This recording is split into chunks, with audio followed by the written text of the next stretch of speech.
नमस्कार दोस्तों। आज फिर मैं आपके लिए हिंदी कहानी माँ सही कहा करती थी लेकर आई हूँ। अगर आप मेरे चैनल पर नए हैं तो प्लीज़ चैनल को सब्सक्राइब ज़रूर करें।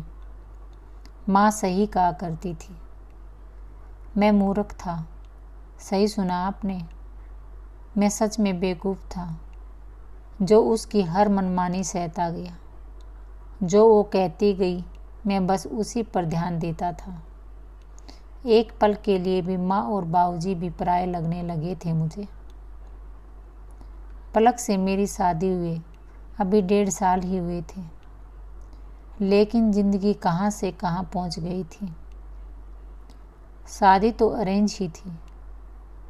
ऐसा नहीं कि घर वालों की मर्जी के बगैर ही शादी कराया था। बहू भी घर वालों की पसंद की ही थी। और जब से उससे मुलाकात हुई वो मेरी भी पसंद बन गई।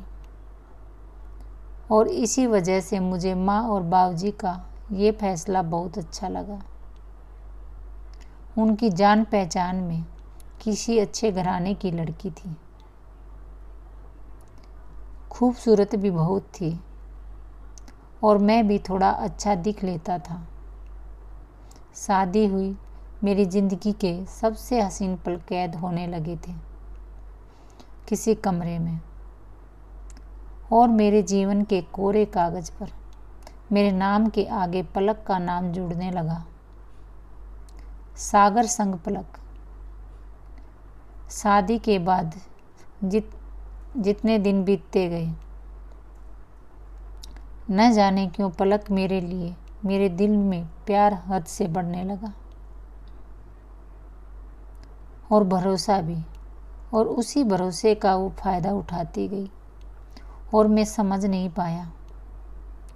माँ ने ऐसा क्या कहा, करती तो हो तुम काम, इतना तो काम करती हो, और तुम्हारी तबीयत भी ठीक नहीं थी तो बता देती माँ को। ज़रूरी था क्या ज़बरदस्ती काम पर लगे रहना। मैंने पलक की परेशानी को समझते हुए कहा, बताया तो था, लेकिन उनके लिए तो ये नॉर्मल है। कहते हैं कि उनके ज़माने में तो 7वें महीने में भी जंगल जाकर लकड़ियाँ लाते थे सिर पर लाद कर। और आजकल की बहुओं के नखरे, एसिडिटी भी हो जाए तो उनसे झाड़ू पोछा नहीं होता। पलक ने अपनी परेशानी बताई और इस मामले में माँ से बात करने को मना कर दिया। वो नहीं चाहती थी कि छोटी छोटी बातों पर घर में कलेश हो, लेकिन इन्हीं छोटी छोटी बातों को दिल में रख कर घर में इतनी बड़ी दीवार बन जाएगी, ना मैंने सोचा था, ना ही मेरे माँ बाबूजी ने। धीरे धीरे वक्त गुजरता गया और मेरी माँ से प्यारी मेरे लिए सास हो गई, क्योंकि मेरी माँ पलक का ख्याल नहीं रखती थी, जबकि पलक की माँ को पलक की बहुत फिक्र रहती थी। एक दिन जब बात बहुत ज़्यादा आगे बढ़ गई तो मुझसे रहा नहीं गया और मैंने मन से कैद हुए सारे शिकवे कर दिए। माँ को आईना दिखाने की कोशिश करते हुए मैं खुद अंधा हो गया था। मुझे सब पता है माँ, एक बहू कभी बेटी बन ही नहीं सकती। तुमने कभी पलक को ज्योति की तरह देखा होता तो कभी ऐसा नहीं करती। एक तो उसकी तबीयत वैसे ही कुछ दिनों से ठीक नहीं है, ऊपर से आपकी बातें सुन सुन के वो और बीमार हो जाएगी। अगर वो कोई काम नहीं कर पाती या उससे कोई गलत काम हो जाता है तो एक बार तुरंत उसी वक्त बता दिया जाता है कि गलत कर रही हो और कैसे सुधारना है, ये भी बताया जाता है। लेकिन तुम ना तो गलती करते हुए वक्त बोलती हो और ना ही तब टोकती हो, और बाद में हफ्ता 10 दिन बस उसी के लिए ताना देती रहती हो। हद होती है किसी बात की। मैं गुस्से में बोला। इतना ही नहीं, और भी बहुत कुछ माँ से कहा। पलक पर किए उनके सारे जुल्म गिनवाने लगा जो पलक ने उन्हें बताने से मना किया था। जो बात तू अभी बता रहा है वो बात बहू उसी वक्त मुझे बताती तो शायद मैं भी सुधर जाती, माँ ने कहा और कमरे की तरफ जाने लगी। मैं माँ को टोकते हुए बोला, तुम कभी नहीं सुधरोगे। मैंने पहले भी कहा था, अब भी कह रहा हूँ, अगर ऐसा ही रहा तो मैं कोई बड़ा फैसला ले लूँगा। अगर पलक ने जो तुझे बताया है सब सच है तो आज ही ले ले वो फैसला।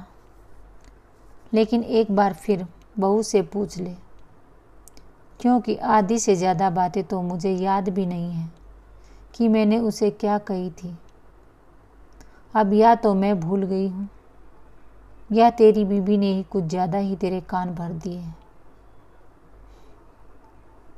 माँ को भी गुस्सा आया ही था और उनके बोलने का तरीका भी ऐसा ही था कि वो कुछ भी प्यार से भी बोले तो ऐसा लगता जैसे गुस्से में बोल रही हो। यही हल्के फुल्के झगड़े से हमारा चूल्हा अलग कर दिया। एक घर के 4 कमरे थे। बाबूजी की मेहनत की रंग दीवारों पर पोता गया था। लेकिन अब ये 2 घर बन चुके थे। 2 कमरे हमारे, 2 कमरे माँ बाबूजी के। हम एक कमरे में रहकर एक कमरे में किचन बना लिया। 2 से 3 हफ्ते ही गुजरे थे कि मेरी हालत ख़राब हो चुकी थी। ऑफिस में तो ख़राब होती ही थी, लेकिन अब घर में भी बहुत सारे टेंशन मुझे घेरने लगे थे। शाम को आते आते सब्जी लेते आना, आटा, तेल और मसाला भी ख़त्म है। पलक ने कहा तो मैं भी चिढ़ते हुए बोला, मैं कब लाऊंगा ये सब, ऑफिस में थक जाता हूँ। घर कब पहुँचूँ हुई रहती है। तुम कहती हो मार्केट ठहर ठहर के आऊँ। ये सब तो माँ करती थी ना, मुझे करना नहीं आता। पलक ने कहा, प्याज काटने में तुम्हारे आंसू आते हैं, मसाला डालने का अनुभव तुम्हें नहीं है। एक रोटी ही पकाती हो तो वो भी एक तरफ से जली और एक तरफ से कच्ची। आता क्या है तुम्हें? 1 हफ्ते से देख रहा हूँ, कोई भी काम बोलता हूँ तो कह देती हो कि वो तो मम्मी करती थी। मुझे आता नहीं है सब काम। अगर मम्मी करती थी तो तुम क्या करती थी? मैं आज ऑफिस से सीनियर से डांट खा कर आ रहा था